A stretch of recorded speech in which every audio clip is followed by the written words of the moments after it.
Push That Rock here with Simpson Math. Today we're going to talk about counting.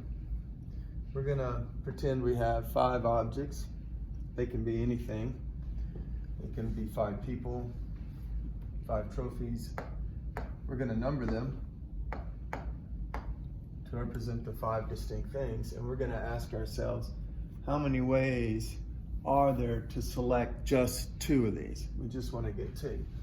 And we could quickly count that up. We could have 1 with 2, 1 with 3, 1 with 4, 1 with 5. That's all the choices with the 1 in them. So what if we don't choose 1? Well, we've paired 2 with 1, but we haven't paired 2 with 3. We haven't paired 2 with 4. We haven't paired 2 with 5. Okay, that's all the choices with 2. What about the ones with just 3? Well, we've already paired 3 with 2 and 3 with 1, so let's pair 3 with 4. Let's see, then we have 3 with 5. And then that's all of the choices with 3 in them. So how about 4? Well, we've chosen everything with 4 except 5. And now we've chosen everything with 5 in it. So those are all of the ways to select 2 things from 5 objects. And you'll notice that we have 1, 2, 3, 4, 5 things here times 2 columns. So that's 10 ways. So there are 10 ways to choose 2 things from 5. Now what we want to do is generalize this, but to generalize it, we'll stick with this same example a little longer. So what we're going to do is we're going to look at 5 objects and ask this question, but not just how many ways to select 2. How many ways are there to select? None, 1, 2, 3, 4, and 5. Once we have that answered, then the generalization will kind of jump at us. So how many ways to select none of the 5 objects? Well, there's one way to do that. Just walk away. Don't select anything. So there's one way to do that. Then we just answered the question, how many ways are there to select 2? That was 10. And the number of ways to select only 1 is clearly 5. You can choose 1 or 2 or 3 or 4 or 5. So we still have a few here to do. How many ways are there to select 3 of the objects? Well, to select 3 of the objects, I could pick 1, 2, and 3. I could pick 1, 2, and 4. I could pick 1, 2, and 5. So that's all of the 3 choices with 1 in them. Let's throw 2 into the mix, okay? So I could choose 2 with 1 and 3. I've already done that. But I could choose 2, 3, and 4. I could choose 2, 3, and 5. And let's see, we could choose 2, 4, and 5. Wait a minute, did we get all the ones? We didn't get all the ones. We got all the ones with 1 and 2. But we haven't got all the ones yet. How about 1 with 3 and 4? There we go. How about 1 with 4 and 5? There we go. How about 1 with, now is that all the ones with 1 in them? So we got 1, 2, 3, 1, 2, 4, 1, 2, 5, 1, 3, 4, 1, 3, 5? Did we get 1, 3, 5? No, we didn't. Okay. You can see why we need to generalize this, because it gets tricky counting all this up. Okay, so then we got 1, 4, 5. I think we got all the ones with 1 in them now.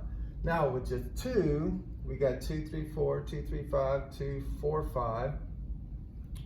So we need to pick all the ones with 3. And we've done all the ones with 3, 2, and 1. So I think we just need to go with 3, 4, and 5. Let's see, how many does that give us? There's 1, 2, 3, 4, 5, 6, 7, 8, 9, 10. And I think that's all of them.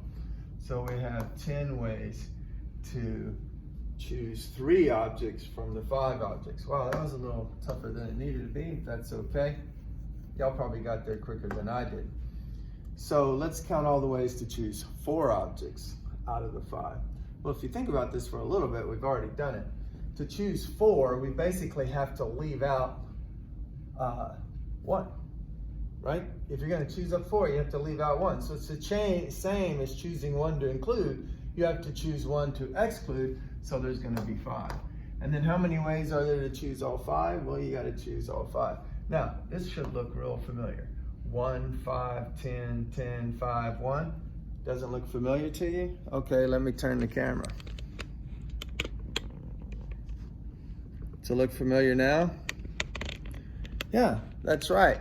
This right here is a row on Pascal's triangle. So that's the generalization. When you need to know how many ways there are to select from a group, you just look on the triangle. Hopefully you know how I'm generating these numbers, but I'll explain. You put a 1 down, it always has a 1 on the edges. And those are that's the 0th term, and that's the last term, okay? So 1 plus 4 gives me 5. So you add these 2 terms to get this middle term. So I'm gonna add these 2 terms to get this term. I'm gonna add these 2 terms to get this term. I'm gonna add those to get this. Then there's a 1. Let's do one more row, and then we'll ask a question. So you put a 1 on the end, okay? Hopefully we can see that. And then 1 and 5 is 6. 5 and 10 is 15. 10 and 10 is 20. 10 and 5 is 15, 6, and then 1. And then if you need to know how many ways there are to select 3 objects from 6 objects, you go to the 6th row and count the 3rd term. Now, counting's a little tricky on this triangle because it always starts at 0. It's like a programmer. We call this the 0th row. So that's the 0th row. And this is the 1st row. And this is the 2nd row. Okay? So when you're looking at the rows, it's always the 2nd number that tells you what row you're on.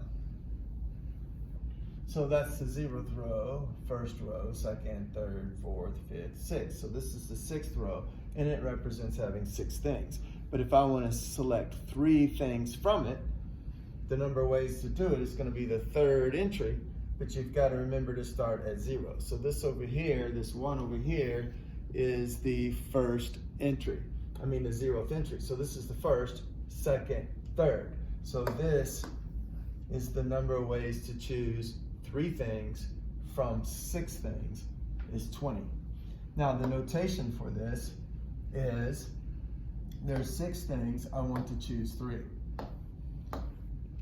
This represents not the vector. It looks like a vector, right? But in this context, it's not the vector. It's the number of ways I can select 3 things from 6 things. And the answer is 20. And that's math made simple, Simpson math.